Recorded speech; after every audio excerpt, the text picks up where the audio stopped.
প্রিয় শিক্ষার্থীবৃন্দ, আসসালামু আলাইকুম। আজকের ক্লাসে আমরা হাইড্রার খাদ্য গ্রহণ এবং পরিপাক প্রক্রিয়া সম্পর্কে আলোচনা করব। তো এই লেকচারটা আমরা 3টা পার্টে আলোচনা করব। প্রথমে আমরা হাইড্রা কি কি খাদ্য খায় সেই সম্পর্কে আলোচনা করব, তারপর খাদ্য গ্রহণ পদ্ধতি সম্পর্কে আলোচনা করব এবং সর্বশেষে হাইড্রার এই গ্রহণ করা খাদ্যটা কিভাবে পরিপাক হয় সেইটা সম্পর্কে আলোচনা করব। চলো প্রথমে আলোচনা করি হাইড্রা কি কি খাদ্য গ্রহণ করে। তো বন্ধুরা, হাইড্রার খাদ্য তালিকার মধ্যে আছে সাইক্লপস নামে এক ধরনের ছোট ছোট প্রাণী, ড্যাফনিয়া নামের প্রাণী, কিছু খণ্ডকায়িত প্রাণী, ছোট ছোট কৃমি এবং মাছের ডিম। তো এই খাদ্যগুলো অনেক সময় তোমাদের এমসিকিউ আসে, অর্থাৎ এমসিকিউ এর জন্য কিছুটা ইম্পর্টেন্ট। তো এই জন্য তোমরা মনে রাখার চেষ্টা করবে এটা। তো বন্ধুরা, সাইক্লপস এবং ড্যাফনিয়া নামের যে দুইটা প্রাণীর কথা আমরা বললাম, এই সাইক্লপস এবং ড্যাফনিয়া হলো সন্ধিপদী প্রাণী, অর্থাৎ যাদের সন্ধিযুক্ত পা থাকে। এটা হলো সন্ধিপদী প্রাণী, সাইক্লপস এবং ড্যাফনিয়া। তো আমরা জানি সন্ধিযুক্ত পা থাকে বা সন্ধিপদী প্রাণী এরা হলো আর্থ্রোপোডা পর্বের। তার মানে সাইক্লপস এবং ড্যাফনিয়া হলো আর্থ্রোপোডা পর্বের প্রাণী। অপরদিকে খণ্ডকায়িত প্রাণী মানে হলো যাদের দেহে খণ্ডক থাকে, অর্থাৎ দেহটা খণ্ডকায়িত। যেমন কেঁচো, কেঁচোর দেহে কিন্তু অসংখ্য খণ্ড খণ্ড খণ্ড খণ্ড থাকে। তো কেঁচো তার মানে খণ্ডকায়িত প্রাণী, অর্থাৎ অ্যানেলিডা পর্বের যে প্রাণীগুলো তারা হলো খণ্ডকায়িত প্রাণী। এবং ছোট ছোট কৃমি, আমরা জানি হাইড্রার আকৃতি, হাইড্রা নিজেই ছোট, এজন্য বড় বড় কৃমি এরা গ্রহণ করতে পারে না, খুবই ছোট ছোট কৃমি গ্রহণ করে এবং মাছের ডিম এরা খাবার হিসেবে গ্রহণ করে। তো প্রধানত হাইড্রা মাংসাশী প্রাণী তাহলে, কারণ এরা বিভিন্ন প্রাণী, বিভিন্ন কৃমি কিংবা মাছের ডিম খেয়ে থাকে, অর্থাৎ এরা মাংসাশী প্রাণী। এটা কিন্তু কোনো গাছপালা বা লতা পাতা এইসব খায় না, অর্থাৎ তৃণভোজী না। আর হাইড্রার খাদ্যের মধ্যে প্রধান খাদ্যটাই হলো এই সাইক্লপস এবং ড্যাফনিয়া। তার মানে হাইড্রার খাদ্যের প্রধান খাদ্যটাই হলো সন্ধিপদী প্রাণী বা আর্থ্রোপোডা প্রাণী, এছাড়া এইসব খাদ্য সে গ্রহণ করে।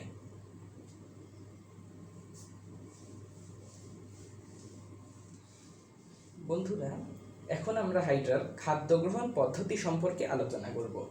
তো হাইড্রার খাদ্য গ্রহণ পদ্ধতি মানে হাইড্রা কিভাবে শিকার ধরে বা খাদ্যকে কিভাবে নিজের কবজায় আনে, সোজা কথা। তো কিভাবে আনে আমরা জানি, আমরা কোনো একটা খাবার ধরি বা খাবার গ্রহণ করি হাত দিয়ে।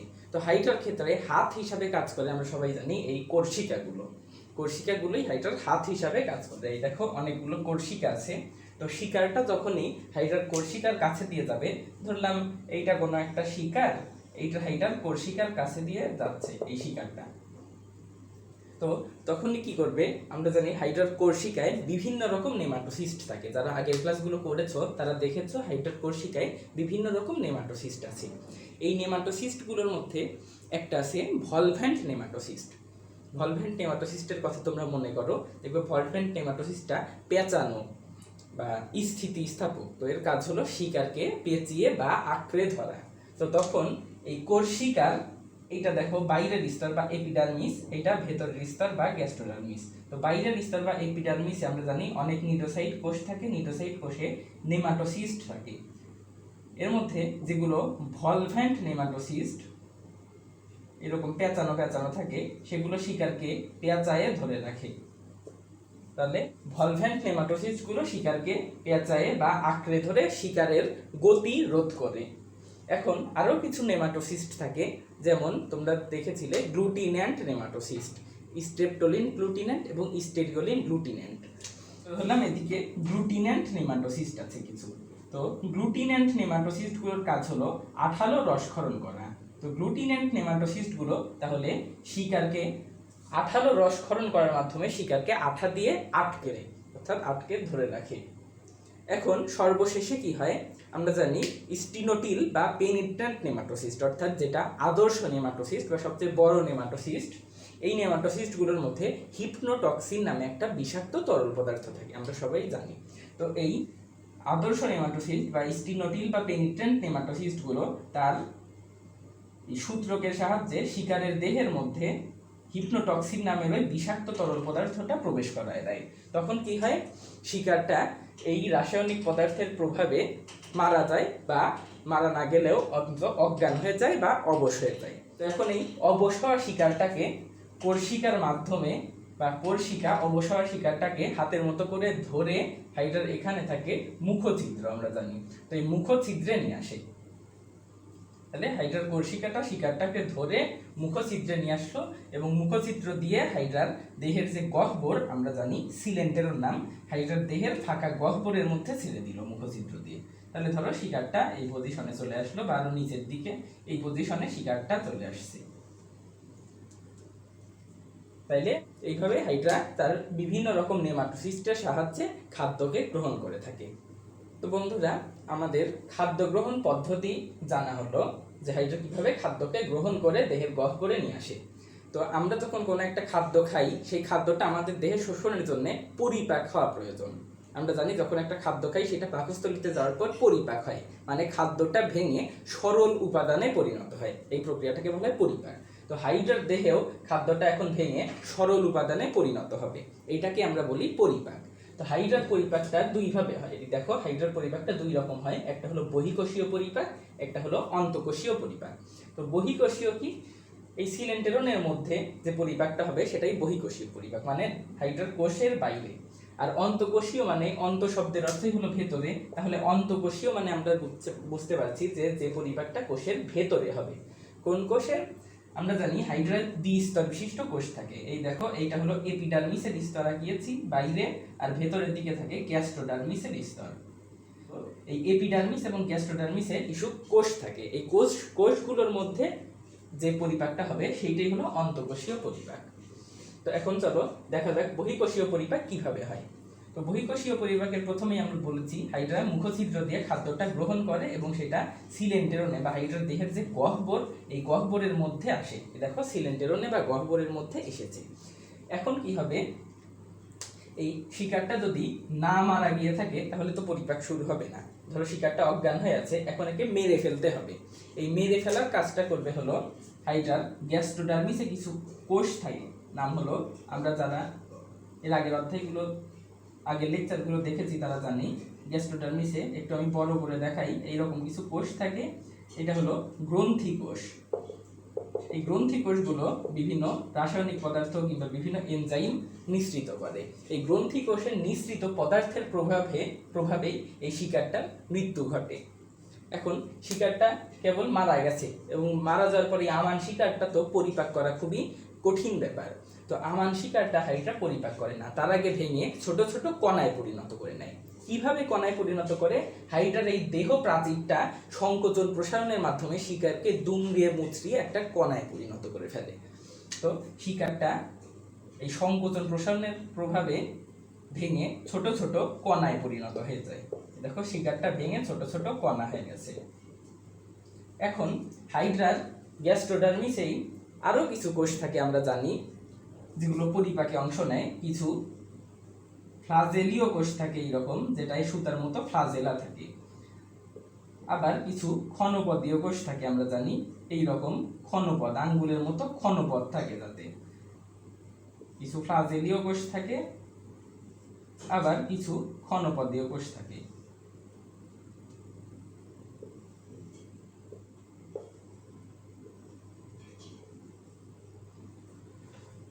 তো বন্ধুরা দেখো, এই ফ্লাজেলীয় কোষে সুতার মতো ফ্লাজেলা থাকে, এইগুলোর নাম হলো ফ্লাজেলা। তো এই ফ্লাজেলাগুলো সবসময় সুতার মতো নড়তে চড়তে পারে বা আন্দোলিত হতে পারে। তো এই ফ্লাজেলীয় কোষের ফ্লাজেলা কি করে? যে এনজাইমটা গ্রন্থি কোষ থেকে নিঃসৃত হয়, সেই এনজাইমের সাথে শিকারের কণাগুলোকে নাড়িয়ে নাড়িয়ে ভালোভাবে মিশ্রিত করে দেয়, অর্থাৎ এনজাইমের সাথে শিকারের কণাকে ভালো করে মিশিয়ে দেয়। এই কাজটা করে এই ফ্লাজেলীয় কোষের ফ্লাজেলা। এখন এইটা হলো কোষের বাইরে কিন্তু এই পরিপাকগুলো হচ্ছে। দেখো, একটু বোঝার চেষ্টা করো আবারও। এইটা হলো কোষের স্তর, দুইটা স্তর, এপিডার্মিস, গ্যাস্ট্রোডার্মিস, আর এইটা হলো সিলেন্টেরন, কোষের বাইরে হাইড্রার দেহের যে গহ্বরটা। এখনো শিকারটা এই গহ্বরেই আছে, মানে এগুলো বহিঃকোষীয় পরিপাকের মধ্যেই হচ্ছে। তো বহিঃকোষীয় পরিপাকের ক্ষেত্রে শুধুমাত্র শিকারের যে একটু হালকা কিছু পরিবর্তন হয়, সেটা হলো শিকারের যে প্রোটিন থাকে, সেই প্রোটিনগুলোকে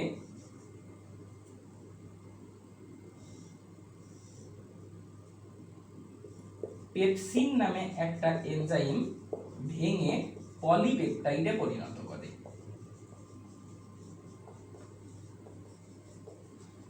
তাইলে এই সময়ে পেপসিন নামে একটা এনজাইম গ্রন্থিকোষ থেকে বের হয়, যেটা এই শিকারের প্রোটিনগুলোকে ভেঙে পলিপেপটাইডে পরিণত করে দেয়।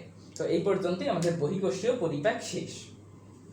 তো তাহলে আমরা দেখলাম বহিঃকোষীয় পরিপাকে শুধুমাত্র প্রোটিনের পরিপাক হয়, তাও আংশিক পরিপাক এই সময় জাস্ট প্রোটিনটা পলিপেপটাইডে পরিণত হয়। এখন অন্তঃকোষীয় পরিপাকের সময় কি হবে?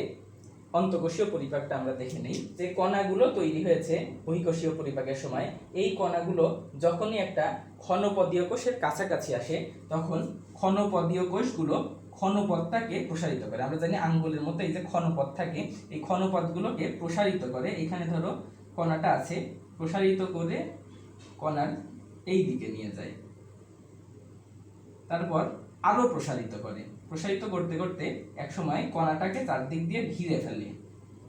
তাইলে এই যে খাদ্য কণা আর তার চারপাশে একটা গহ্বর এই রকম তৈরি হয়ে যায়। অর্থাৎ দেখো ক্ষণপদীয় কোষটা খাদ্যকে ঘিরে একটা গহ্বর সহ, মানে খাদ্যটাই একটা গহ্বর সহ ক্ষণপদীয় কোষের মধ্যে ঢুকে যাচ্ছে। এই ক্ষেত্রেও দেখো, এটার ক্ষেত্রে আরো ক্লিয়ার দেখো, যখনই ক্ষণপদীয় কোষটা খাদ্যের কণাটা ক্ষণপদীয় কোষের কাছাকাছি আসে, এইখানে ধরো এসেছে, তখন ক্ষণপদীয় কোষের যে ক্ষণপথটা আসে সেইটা আরো প্রসারিত হয়। ধরলাম এইটা প্রসারিত হয়ে এই দিকে গেল, এই পাশের ক্ষণপথটা প্রসারিত হয়ে আরো আগায় গেল। এখন পরে আরো প্রসারিত হয়, এই ক্ষণপদীয় কোষটা ক্ষণপথ এখানে গেল, এই ক্ষণপথ এখানে গেল, পরবর্তীতে আরো প্রসারিত হয়ে দুইটা একসাথে মিলে যায়, মানে এইটা এইদিকে এইটা এইদিকে মিলে গেল। তো এইভাবে তাহলে খাদ্যের যে কণাটা ছিল সেই কণাটা একটা গহ্বর দিয়ে পরিবেষ্টিত অবস্থায় ক্ষণপদীয় কোষের মধ্যে ঢুকে যায়। তো এই ক্ষণপদীয় কোষটা যে খাবারটাকে নিজের মধ্যে ঢুকায় নেয় বা এই খাবারের কণাটাকে যে গ্রাস করে, এই প্রক্রিয়াটার নাম হলো ফ্যাগোসাইটোসিস।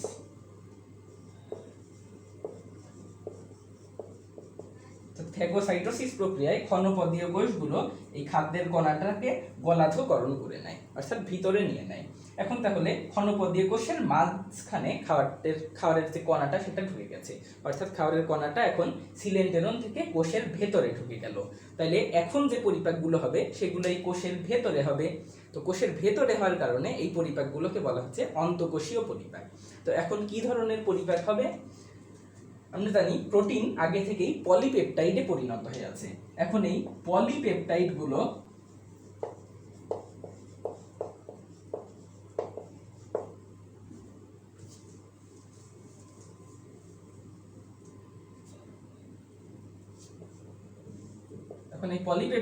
ভেঙে অ্যামিনো অ্যাসিডে পরিণত হবে। অপরদিকে শুধু তো আমিষ বা প্রোটিন জাতীয় খাবার খায় এটা তা না, শর্করাও খায়। তো শর্করা জাতীয় খাবারগুলো ভেঙে গ্লুকোজে পরিণত হবে। আবার চর্বি জাতীয় খাদ্যও খায় হাইড্রা। তো চর্বি জাতীয় বা স্নেহ জাতীয় খাবারগুলো ভেঙে ফ্যাটি অ্যাসিড এবং গ্লিসারলে পরিণত হবে। তাইলে দেখলাম খাবারটা ফ্যাগোসাইটোসিস প্রক্রিয়ায় যখন ক্ষণপদীয় কোষের মধ্যে ঢুকে গেল, তারপর ক্ষণপদীয় কোষের মধ্যে যে পরিপাকটা হচ্ছে সেটার নাম অন্তঃকোষীয় পরিপাক। আর অন্তঃকোষীয় পরিপাকের ক্ষেত্রে তিনটা খাবারই পরিপাক হয়, অর্থাৎ প্রোটিনের পরিপাক হয়, প্রোটিনটা যে পলিপেপটাইডে পরিণত হয়েছিল সেই পলিপেপটাইড থেকে আবার অ্যামিনো অ্যাসিডে পরিণত হয়, শর্করা জাতীয় খাবারগুলো গ্লুকোজে পরিণত হয়, আর যেগুলো চর্বি কণা থাকে ওর মধ্যে চর্বি কণাগুলো ফ্যাটি অ্যাসিড আর গ্লিসারলে পরিণত হয়। এখন এই তিন ধরনের খাদ্যকে পরিপাক করার জন্য তিনটা এনজাইম দরকার হয়। পলিপেপটাইড জাতীয় খাদ্যকে পরিপাক করার জন্য ট্রিপসিন নামে একটা এনজাইম লাগে। এখন আবার শর্করাকে পরিপাক করে গ্লুকোজে পরিণত করার জন্য অ্যামাইলেজ নামে একটা এনজাইম লাগে, অ্যামাইলেজ। আর চর্বিকে ফ্যাটি অ্যাসিড এবং গ্লিসারলে পরিণত করার জন্য লাইপেজ নামে একটা এনজাইম লাগে। তাইলে দেখো অন্তঃকোষীয় পরিপাকের সময় তিনটা এনজাইম লাগে, ট্রিপসিন, অ্যামাইলেজ এবং লাইপেজ। তোমরা সংক্ষেপে কিভাবে মনে রাখবে? লাট দিয়ে, LAT টি, লাইপেজ, অ্যামাইলেজ আর ট্রিপসিন, এই তিনটা অন্তঃকোষীয় পরিপাকের ক্ষেত্রে কাজ করে। আর বহিঃকোষীয় পরিপাকের সময় আমরা জানি শুধুমাত্র পেপসিন কাজ করেছিল। তাহলে বন্ধুরা হাইডার পরিপাক প্রক্রিয়াটা আমি একবার টোটালি সংক্ষেপে বলি 30 সেকেন্ডে, তোমরা দেখো মিলায় নাও। হাইডার পরিপাকটা আমরা দেখেছি 2 ধাপে হয়েছিল। যখন কোষের বাইরে পরিপাকটা হয়েছিল সেটাকে বলা হয়েছে বহিঃকোষীয় পরিপাক। এই সময় কি হয়, শিকারটা এনজাইমের প্রভাব, বহিঃকোষীয় পরিপাকের সময় কি হয়, শিকারটা হাইড্রার দেহপ্রাচীরের সংকোচন প্রসারণের প্রভাবে ভেঙে ছোট ছোট কণায় পরিণত হয় এবং এই কণাগুলোকে ফ্লাজেলীয় কোষের ফ্লাজেলাগুলো নাড়িয়ে নাড়িয়ে বা নড়াচড়ার মাধ্যমে এনজাইমের সাথে মিশ্রিত করে দেয়। আর এই বহিঃকোষীয় পরিপাকের সময়ই প্রোটিনগুলো পেপসিন এনজাইমের সাহায্যে ভেঙে পলিপেপটাইডে পরিণত হয়।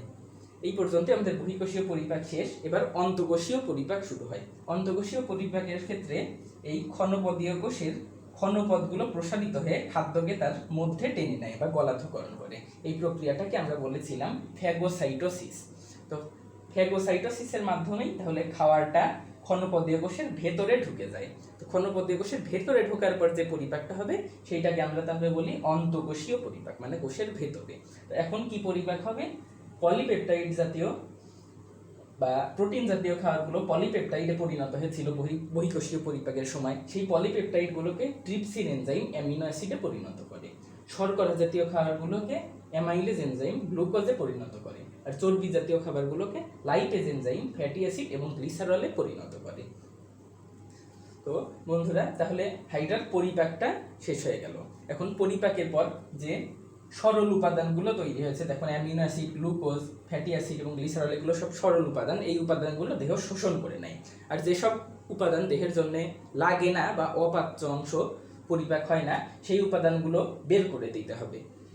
সেই উপাদানগুলো বের করার জন্য হাইড্রার কিন্তু দেখো আলাদা কোনো রেচন অঙ্গ নাই, শুধুমাত্র মুখছিদ্রটাই আছে। তাই হাইড্রার এই রেচন উপাদানগুলো বা বর্জ্য পদার্থগুলো মুখছিদ্রের মাধ্যমেই আবার দেহের বাইরে বের হয়ে যায়।